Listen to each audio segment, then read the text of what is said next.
Hi everyone, this is Queer Cuisine's second episode, Vegan Seiten Steaks 101. By making seitan at home, we're getting into the supreme discipline of vegan cooking.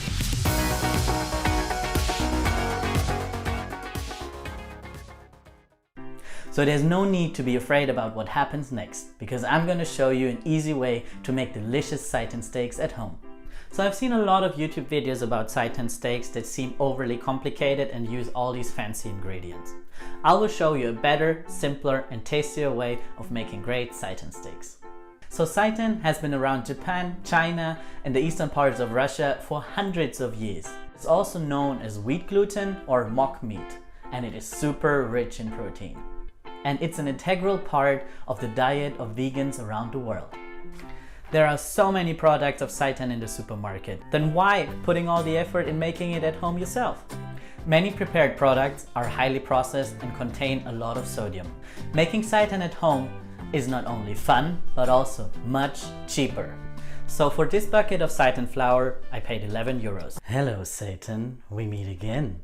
The amount that we're using today will give us 4 seitan steaks, and I made the math. This bucket contains a total of 60 steaks. Combining it with the other ingredients that we're using, we will end up paying maybe 35 to 40 cents per steak. Now compare that to what you pay for prepared packages in the supermarket. So let's get down to business. We need today for the steaks 1 cup of gluten flour, half a cup of silken tofu, 2 tablespoons soy sauce, 1.5 tablespoons nutritional yeast, 1.5 tablespoons beetroot powder, 1 tablespoon olive oil, and 1 teaspoon each of liquid smoke, ground paprika, onion powder, garlic powder, and a little bit of crushed pepper. This magic fluid has revolutionized my cooking. It's liquid smoke and it will give your food some really delicious extra flavor. Get some of that stuff and you'll know what I mean. The first step to make the steaks is to blend the tofu together with the liquid ingredients, the spices and 2 tablespoons of warm water. Not hot or cold, but warm. Throw everything together into your food processor and mix it well for about a minute. And you will end up with this interestingly colored liquid mass. Now add the cup of gluten flour and mix again well for about 2 minutes.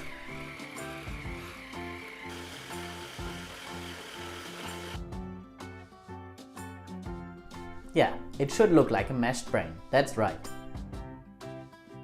So if you now think, oh my god Max, I'm not so well equipped. Don't worry, take a deep breath. Just throw everything in a bowl, whisk it together and knead it by hand. Might take a little bit more time and a little bit more forearm muscle, but I'm sure you're well trained.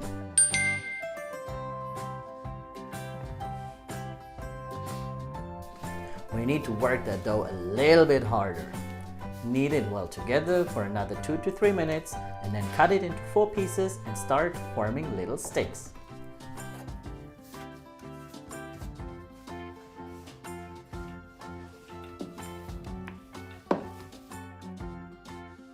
You cannot throw the steaks into a frying pan like they are right now.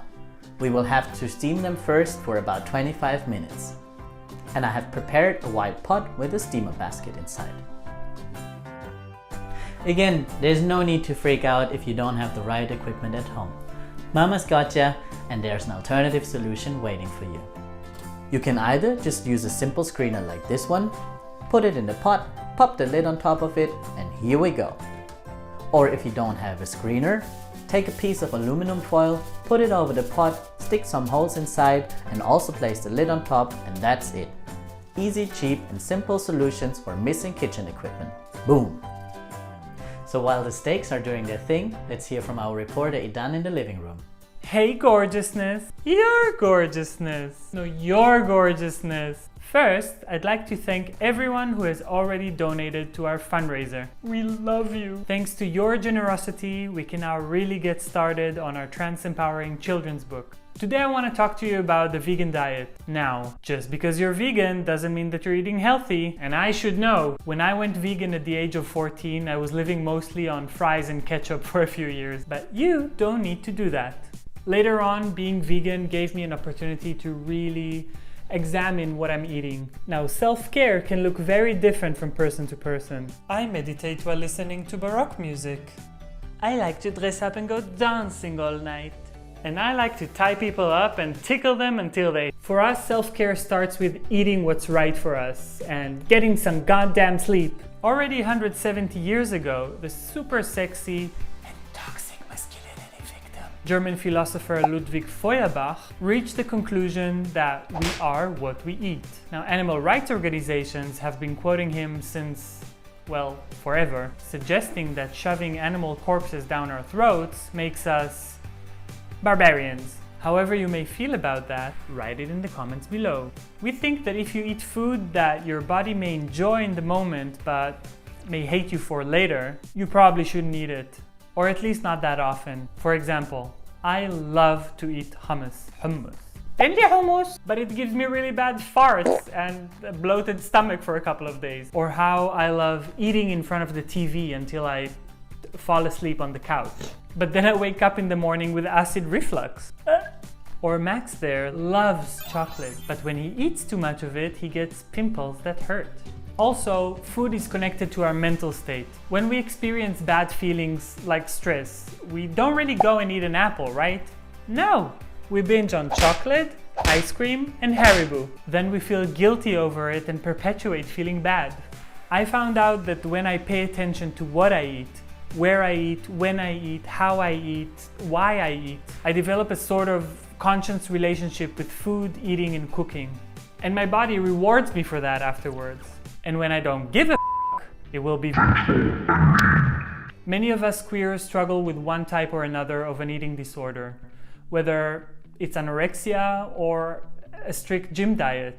And I would love to talk to you about this issue in another video. For now, we want to hear from you.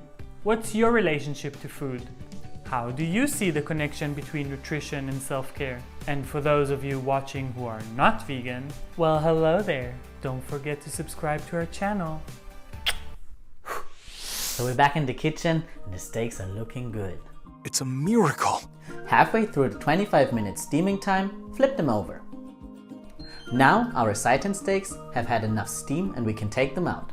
Put them on a plate and let them cool down for a moment. So now the steaks have cooled down and we want to marinate them. Best case would be if you let them sit in the marinade for a few hours or maybe overnight. But right now, we're just gonna brush them and fire them in the pan right after. Wait. I have prepared a lemon, thyme, garlic marinade and you can find the recipe in the description. So if you want to save some time and if you don't want to make a marinade by yourself, just use some simple vegan barbecue sauce. That'll do it too. Now just brush your steaks from both sides with a marinade of choice. So now we heat up some oil in a frying pan and fry our steaks for like 2 to 3 minutes from each side.